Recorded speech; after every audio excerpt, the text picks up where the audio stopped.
guys, welcome to the Beauty Dish and welcome to the second edition of Lust versus Must. This is a series of videos that I'm doing where I compare two products, and one I consider to be a lust because it's a fabulous product, but it's also on the pricey side, and you may be curious to try something like that, but not curious enough to put up with the high price tag. So then on the other hand, I present a must, which is a product that has a similar effect or performs a similar job and is also great but is a lot more accessible. So today I'm going to be talking about texturizing sprays, and you might know it's coming because I have been raving about my Oribe dry texturizing spray that I got last time I went to the hairstylist, and this is a $43 texturizing spray. I'm going to be comparing it to the Big Sexy Hair Spray Clay. This is a texturizing spray clay. Like I said, the Oribe is 43 bucks and the Big Sexy Hair is about $17. That's the price online at Ulta, but of course a product like this you can get on sale, you can use coupons, so you can bring down the price. Now, just a side note, I do have the travel size of the Big Sexy Hair because I got this product, I first used it before I got the Oribe from an Ipsy bag, and I used that whole one and I bought another one because I really liked it. So this is the travel size, but I've used it a ton and I feel qualified to talk about it. The full size is 4.4 ounces. If you want a travel size, just to check it out, this is like around $5 at Ulta.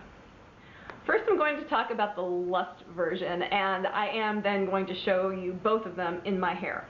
So, the Oribe Dry Texturizing Spray, I will tell you what it says, it's not much. It says, shake, spray where you want volume and style, a brilliant alternative to dry shampoo. That's all it says. My hairstylist uses this as a kind of a finishing product at the very end, and I was talking to him about, you know, which of the different Oribe products that he used on me, which one I should get. I'm like, I only want to get one. And I said, which one should I get to just add some life to my hair, maybe on the second day or when it's just looking a little meh. And he said, definitely get this one. And here's what it does, okay? It's not a dry shampoo, but it does kind of, it gives you that volume that a dry shampoo gives you. It doesn't really absorb oil, but it has those kind of drying properties that it is going to make your hair look a little fresher and smell a little better. But it's not strictly a dry shampoo. In terms of texture, it doesn't really change the feel of your hair. The grittiness that it adds, that in some texturizing sprays, I feel like you get grit or you get mattified hair, or you get not stickiness, but you get this grit. And with the Oribe, it is so fine. Like that grit or that texture, when you feel your hair or when you try to work with your hair after using this, that grit is almost imperceptible. And why I love this so much is because the next day my hair doesn't feel like I have a lot of product in it. Like, I can use this on the second day or the first day, and on the third day my hair isn't gritty and gross and dirty and just dead.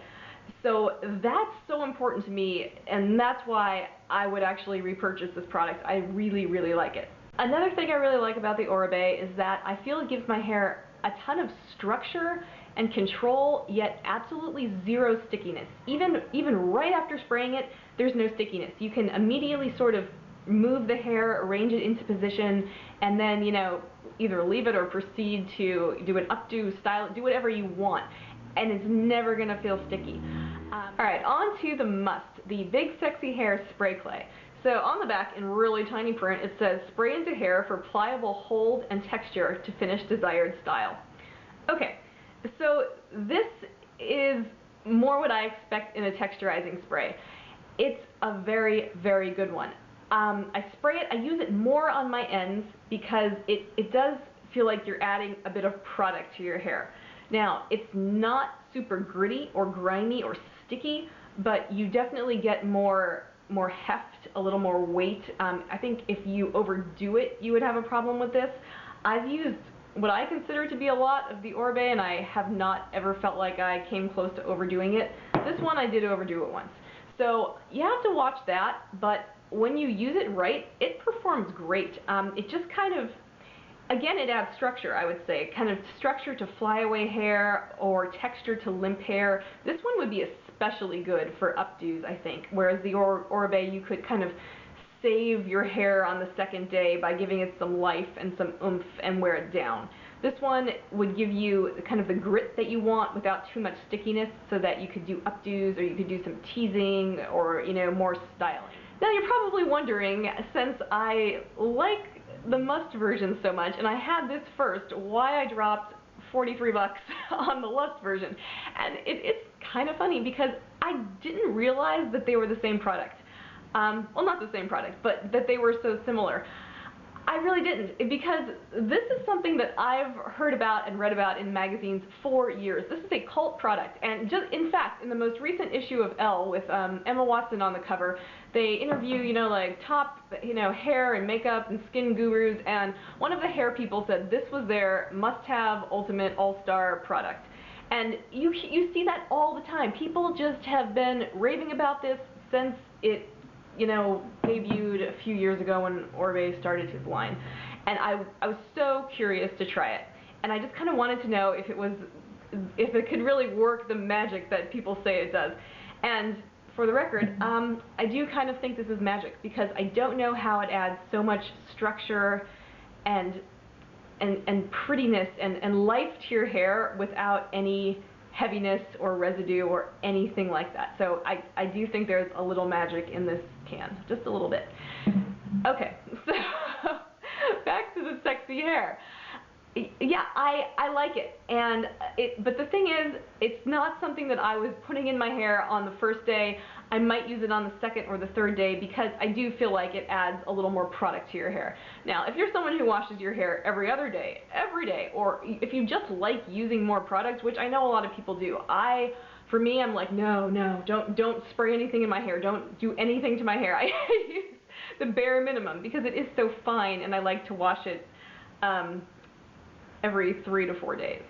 Okay, now I'm going to show you how these work. So I'm going to start with the sexy hair. Yeah, that's the right. I never know if it's like big, sexy style, sexy. So it's sexy hair spray clay.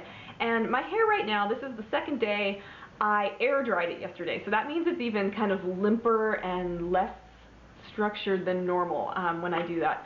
And I just, you know, I did put like mousse in it and some other junk, but then I just used a curling rod just in like random places. It's really, I didn't even curl the whole head because I had a lot of texture just from letting it air dry in a bun.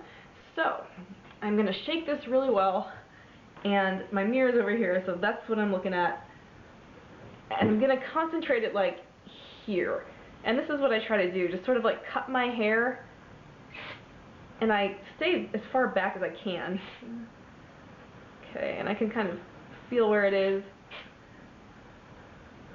and I do that. And it didn't, you know, you don't see anything. You can just see that like huge burst of air. And you'll see with the Oribe that they come out very, very similar. It's kind of like, wow, these kind of could be the same product. But now, as this has dried, I can feel the texture now. The Oribe, really doing the same thing over here, and this side isn't quite as limp as the other side. This is exactly how my hairstylist does it. He's got a flair for drama. He's fantastic though.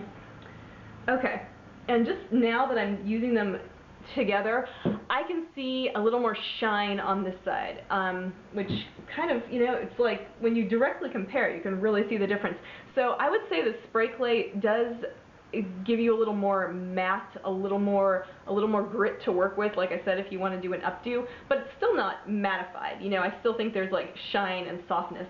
This, I can barely feel it, yet it makes all the difference. So I'm just going to stop there.